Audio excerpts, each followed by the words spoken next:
zawo aphosa izinyawo ngamabili ayaphosa ubuso ngamabili athi ugcwele ugcwele ugcwele ugcwele ugcwele ugcwele. Sisho njalo uNkulunkulu ongcwele, sisho njalo ekuseni sifuna ukuhlangana nawe uNkulunkulu onamandla onke. Sicela ukuza kuwe uNkulunkulu onamandla onke, sizokuhlalela uNkulunkulu ekuseni. Sifuna ukuzwa ngawe uNkulunkulu onamandla onke, ukuba uthanda sikukhonze kanjani. Singakukhonzi ngokujwayela, singakukhonzi ngokwazi, kodwa indlela siholwe nguwe. Wena ungumqalisi nomphelelisi. Umoya wakho oyingcwele mawuvumuze phakathi kwale ndawo njengoba wawenza uNkulunkulu ekuqaleni.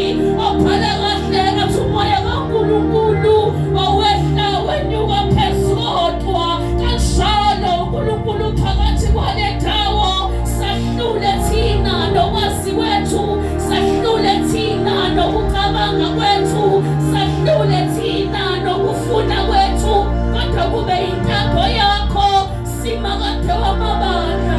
Winkosi, winkosi, winkosi, winkosi ephakeme, winkosi, winkosi, winkosi ephakeme, winkosi yamakhosi, umumbusi wababusi, winkosi yamakhosi, umumbusi wababusi. Wena wedwa winkosi yamakhosi, umumbusi wababusi.